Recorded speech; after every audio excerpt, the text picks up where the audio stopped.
All right.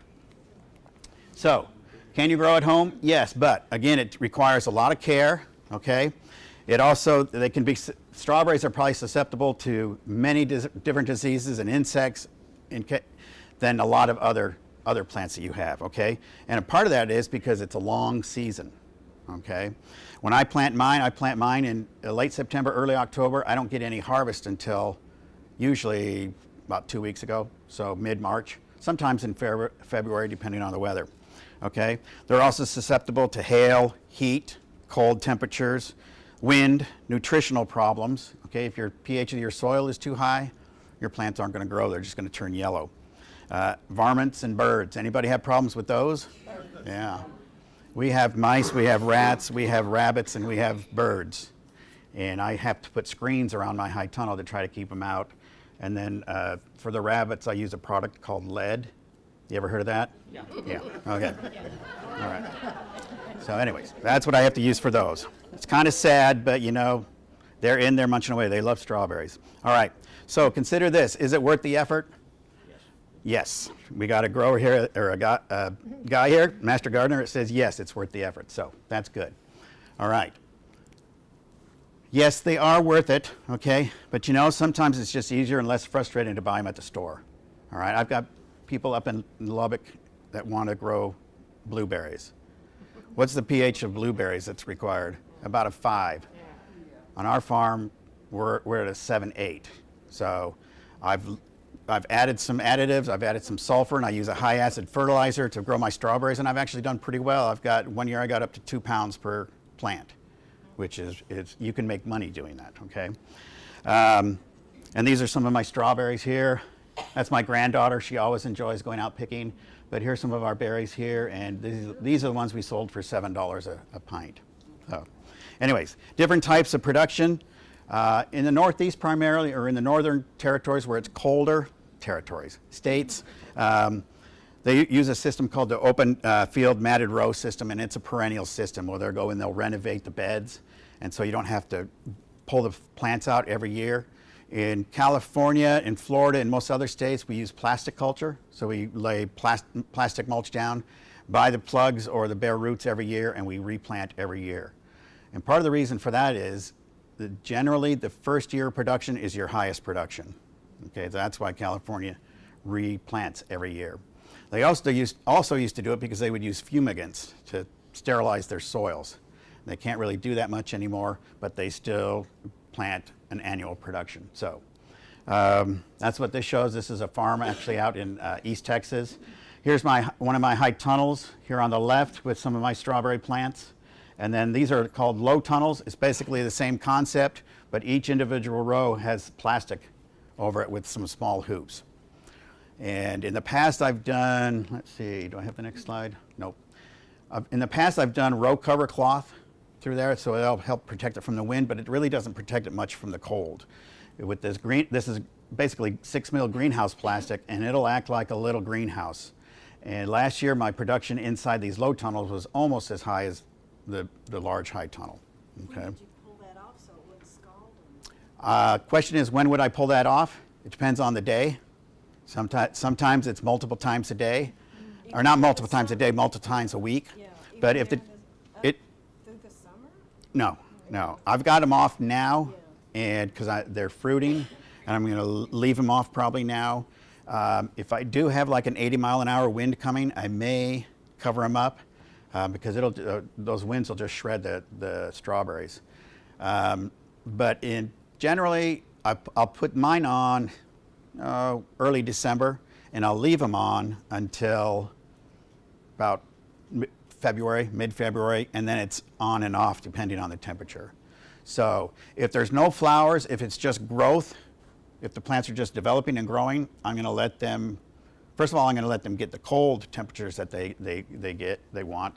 And usually we can get down to 9 or 5 degrees, so they're going to get their cold temperatures. But if it starts to flower, then I'm going to be taking it off because the flowers are going to respond to the temperature. But I want those plants to grow, develop roots, and develop crowns early on so that they can make it through the winter. Yes? How do you keep the row cover down since you're removing it? Okay, the question is, how do I keep the row cover down? First year, I used cinder blocks. put about 10 cinder blocks on each side. That didn't work because the winds will move that plastic around and then eventually those cinder blocks just fall off. I purchased some hand pegs from, I want to say it's Johnny Select, and it's just these plastic hand pegs about 6 inches long with 2 small prongs and 1 large prong. You just jam that in, put it through the plastic, put it in about every 5 feet, and I was surprised how well it held. Eventually, if you're using the same hole in the plastic, it may get, it's gonna do a little bit of wear and tear, and then you might have some blow off. But I think I only had two of them blow off partially this year. So, but it's really helped. Now down south, you may not need that, but the other thing is, the nice thing about certain high tunnels, and I'll show you some, is they can help keep, if you can manipulate them correctly, they can help keep the rain off the berries. And rain and berries really don't do very well, okay? Because they will start getting what's called botrytis or anthracnose, which are berry diseases. And you'll have beautiful looking berries, and within a day, they turn to mush, okay? All right, so we can grow them alternatively or through hydroponics. I tried it one year with these hydrostackers. This is not mine. This was a company up in Canadian, Texas. And I compared that hydrostacker to my in-ground or in-soil production. And I planted them at the same time in the fall, and the ones in the hydrostackers or the hydroponics just couldn't grow. The roots, I think, just got too cold because it's just small, and it's underneath a high tunnel, and it's protected, but the plants just didn't grow. Okay, they were fertilized every time it got watered, which was 4 times a day. They looked nice, but they just never got the size. Have they tried that in Poteet? I haven't seen it in Poteet, but I've seen it down in, what's that place down west of Houston? Katy. In Katy, but it's further west than that. But there's a grower who has, I think, a couple of thousand of these in their farm. But it's about an hour west of Houston. Yes? So how many inches, like looking at those stackers, how many inches of soil do you need for strawberries?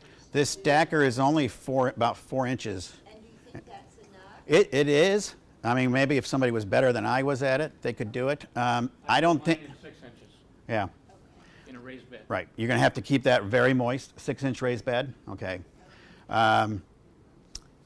This is only about, these are grown in blocks in gutters right there on the left side here. So that, this is going to add a little bit of expense. So think about that too. But the water's pretty much circulating through that most of the time with nutrients, okay? So these are great. I would love to have these. I loved having these stackers because after you've been bending down all day picking strawberries, you're thinking about something like that, okay? But I just couldn't get the production myself with those hydrostackers. And the other thing, I didn't really care for the taste. Now, I know nutrients are nutrients, and whether they pick them up through hydroponics or through the soil, maybe just getting a little bit of dirt on them just tastes a little bit better. So I preferred the ones from the soil. There's also, your strawberry pots. A lot of people grow them in those. Here's somebody in a pallet growing the strawberries. And then this was actually in Lebanon when somebody called me, they wanted me to go visit Lebanon, so I went and saw their strawberry production there. Do you notice anything about those, though? Those 3 tiers? Those are just in flowering pots. Look at the bottom one.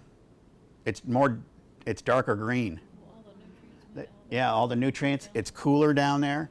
The more you go up, because this is inside of a tunnel, it's a lot more heat stress.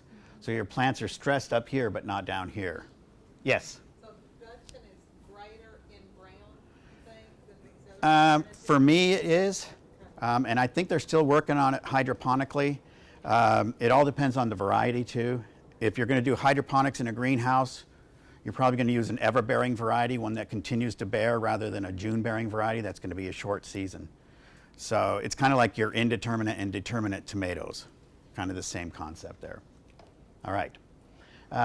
This is what happens if you look at the photo on the, I have to get myself right. On the right, This was no wind protection in Lubbock, Texas, and this was with the wind protection inside of a high tunnel.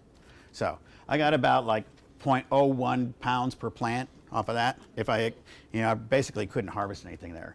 All right, so strawberries prefer a nice sunny location. Okay, they are a cool season crop. They do like their pH about 6.5 or 7 or lower. Okay, and I lowered our pH by using compost, peat moss, pine needles, humic acid, or even sulfur. I've used sulfur, and that dropped it from a 7.8 down to a 6.2 within that season. Okay, that may not work in all soils. Okay, but it is worth something. It is worth trying. As most of you know, pine needles are acidic, and so those would help as well. Strawberries also prefer a sandier soil. Mine's a little bit heavy, a little bit more of a clay loam. The nice thing about the clay loams is though you're not going to have to water as often because they're going to hold the moisture in the ground. Your sandy soils, you may have to water almost every day, multiple times. Okay, the sulfur works well, and then also wind protection is very critical. Yes. I'm using pine needles to mulch around my strawberries. Uh-huh. How long does it take for that? I mean, I probably have to turn it under. Yeah, they need to break How down. long does it take to actually change the pH enough? A season? It's gonna with pine needles. It'll probably take multiple years. I don't know if Laura or Bill knows better than I do, but it'll take multiple years. That's why I use the sulfur, and then I also purchase it's a commercial fertilizer, but it's a high acid formulation. And so when I run that through the drip irrigation that I'll show you here in just a minute, every time I fertilize, I'm adding acidity to the soil. It's kind of like your Miracle Grow versus, I think, Mir Acid. Is that the product that's for azaleas or something? It's a little more acidic. So if you just have a small patch of strawberries, I would probably use the Mir Acid because it's going to acidify your soil a little bit better.